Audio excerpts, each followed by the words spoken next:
This is now live. Alright, I'm gonna trust that.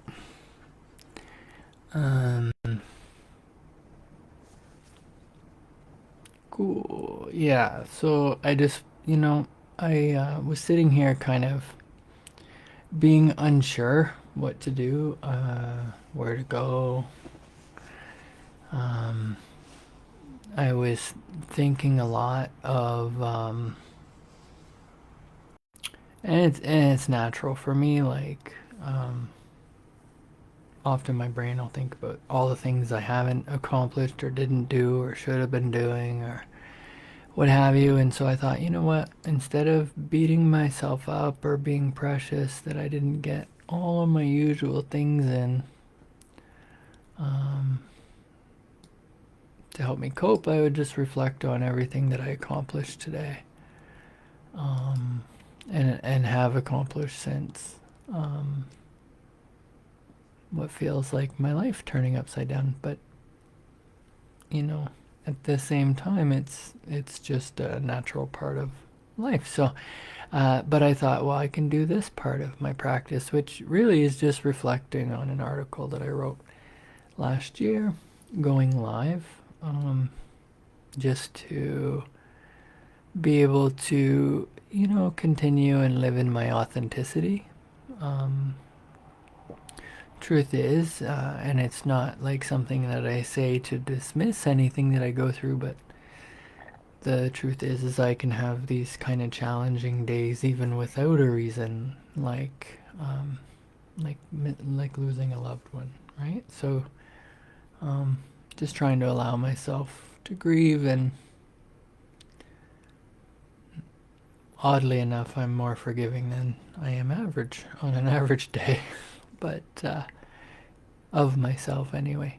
But anyway, I'm Angus Wright, and I also go by Angus by design, and this is something I call the Dharma Talks, it's an activity where I journal out loud. As a participant of social media, including and especially this platform, please be mindful that this space is the intellectual property of me, registered to Angus Wright, Angus by design, and I'm registered as a performer and an artist, mixed performance artist.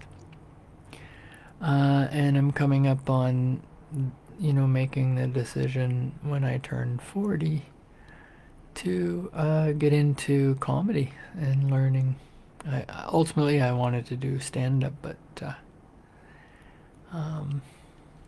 I learned long form and did a bunch of things. So I've enjoyed those skills and just throwing them on to any scenario I could. So, welcome. So right, like lately, I've been doing a practice. Last year, at the beginning of 2024, I had a community of practice that I had attended for quite some time, to be able to practice the recovery kind of skills and the coping skills and stuff that I needed. And so I was in a practice of just introducing music and quotes, and but also just contain, like, I love to journal. I love to create like some form of creative practice with reflection in the mornings and stuff. So this article last year was called "Music as a Bridge to the Ethereal and the Path and Collaboration" by Angus Wright, Angus by Design, January 5th, 2025, but today is January 5th, 2026. So the first is a quote by me. The name for Sunday stems from the Middle English word, where I just wanted to make my article bigger, but that might not be something I can do.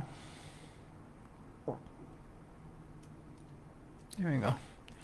I'll start again. So the name for Sunday stems from the Middle English word sunnenday, which itself comes from the Old English word sunnandæg. The English derivations, I don't know, I can't think of words today, stem from the Latin dies sōlis, sun's day. To know why this particular day is devoted to the sun, you have to look to Babylonian times. The Babylonians were the first to start the 7-day week, and they brought it to the Latin-speaking Romans, who named each day after a god. Germanic and Nordic people did the same, but replaced the Roman gods with their own corresponding gods. With Christianity, Latin-derived Romance languages changed the dedication from Sun's Day to Lord's Day. Domingo in Spanish, dimanche in French, and domenica. Please don't, hate me for butchering it. Domenica in Italian. Sun's Day stuck, however, in the language that would become modern English. The Bangles taught me that Sunday is a fun day and I don't have to run day. And I've learned to enjoy mine in order to prepare for another Manic Monday. And that's a quote by me.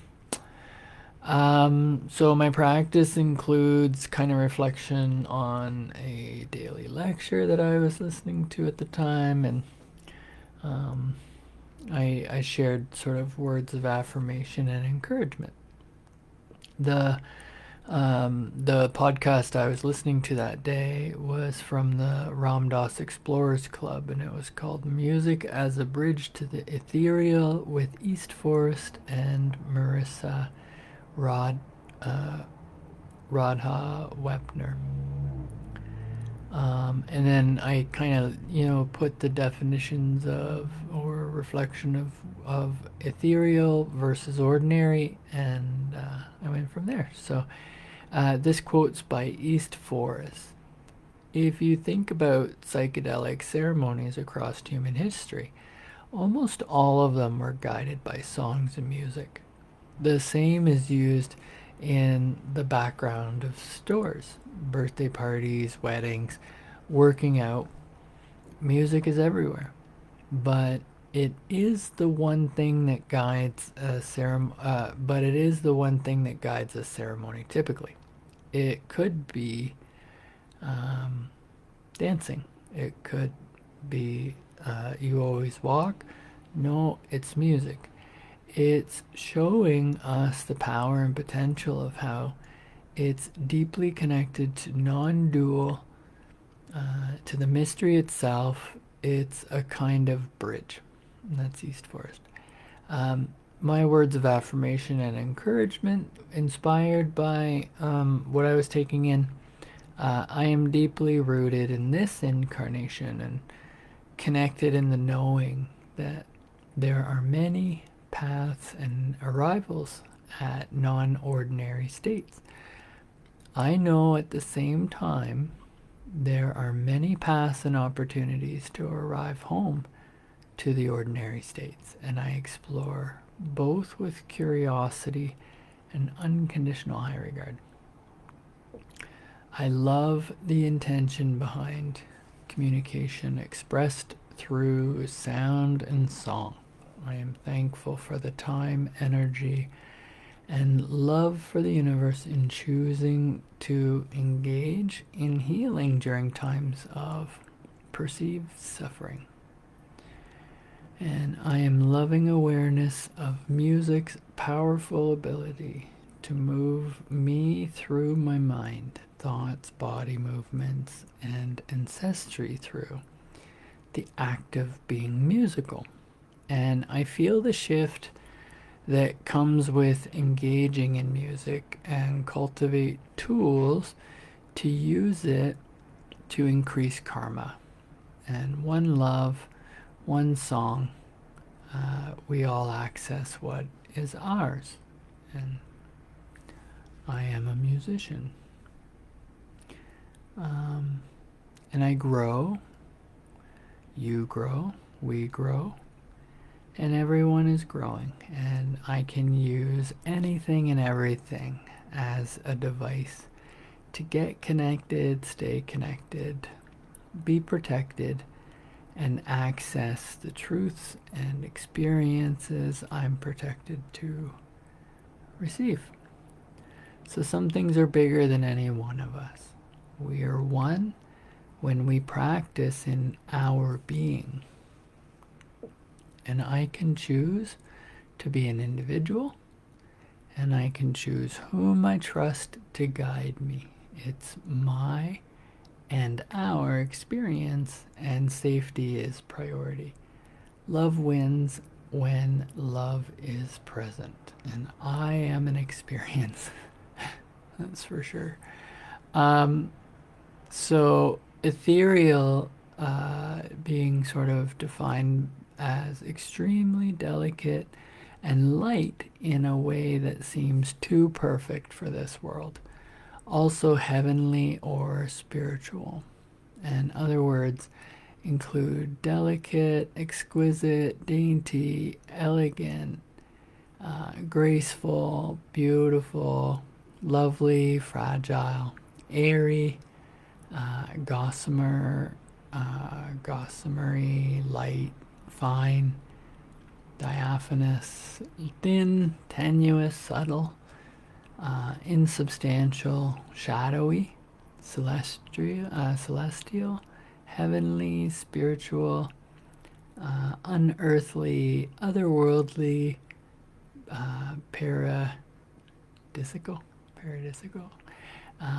Elysian, sublime, divine, holy, empyrean, and super lunary. And then ordinary is with no special or distinctive features, or normal, exercising authority by virtue of office and not by delegation. So what is commonplace or standard? Uninteresting or commonplace. So usual, normal, standard, typical, stock, common, customary, habitual, accustomed, expected, wanted, everyday, regular, routine, day-to-day, daily, established, settled, set, fixed, traditional,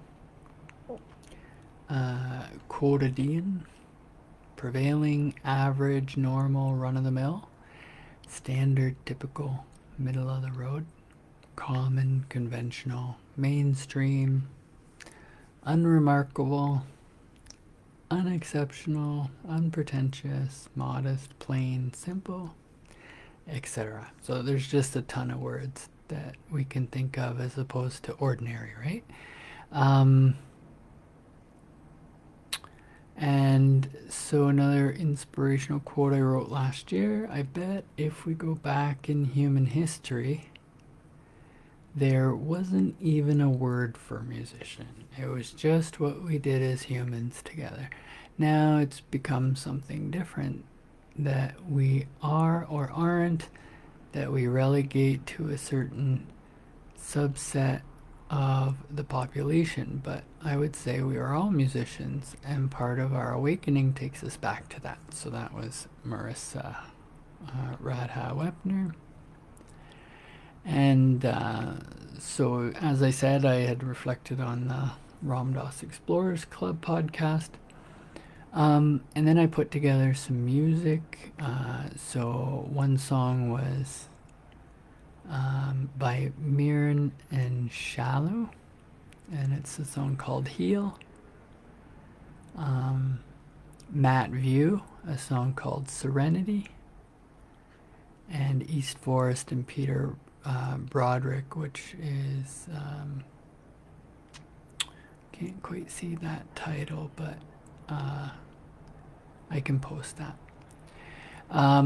And then I put I am, I feel, I do, I love, I speak, I experience, I know.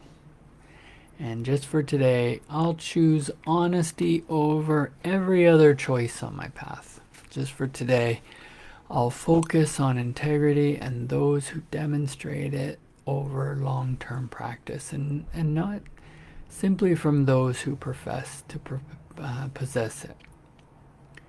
Just for today, I'll speak to power through internalized empowerment to grow, shift, change, and let go of anyone who's not prepared to meet or respect me today. I am whole, I am complete. I choose to love, not engage in conflict.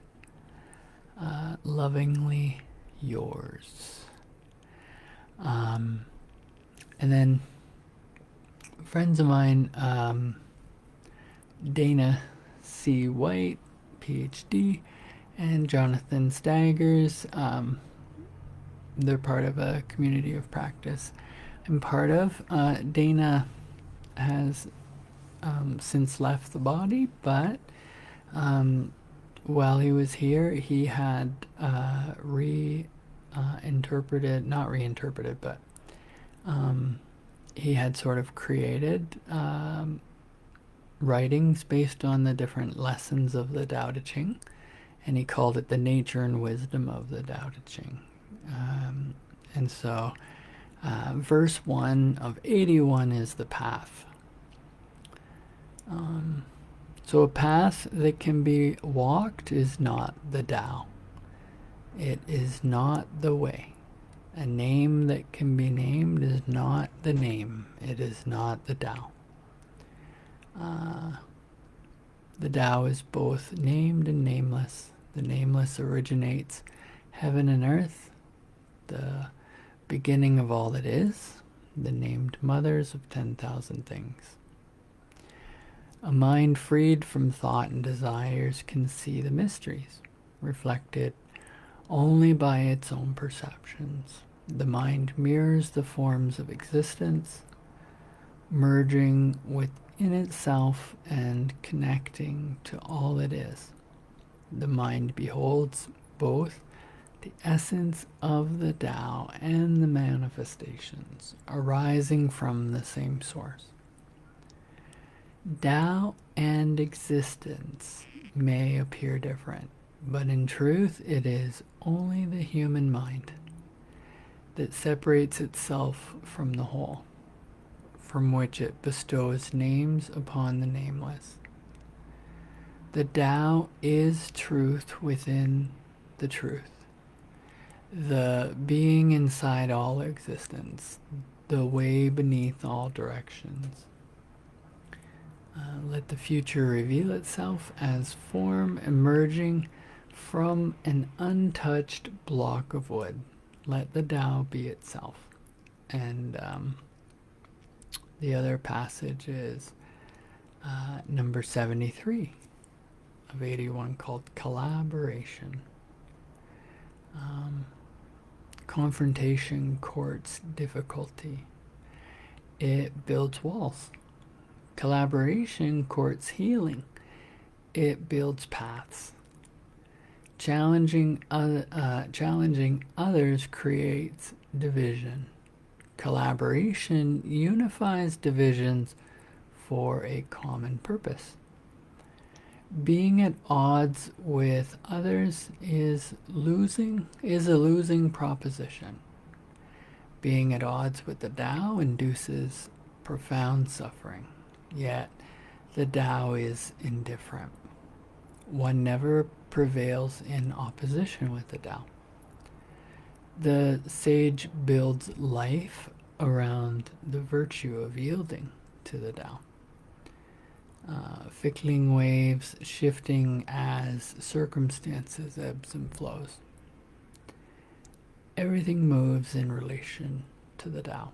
Yet existence never plays favorites. Your senses are patterned for engagement.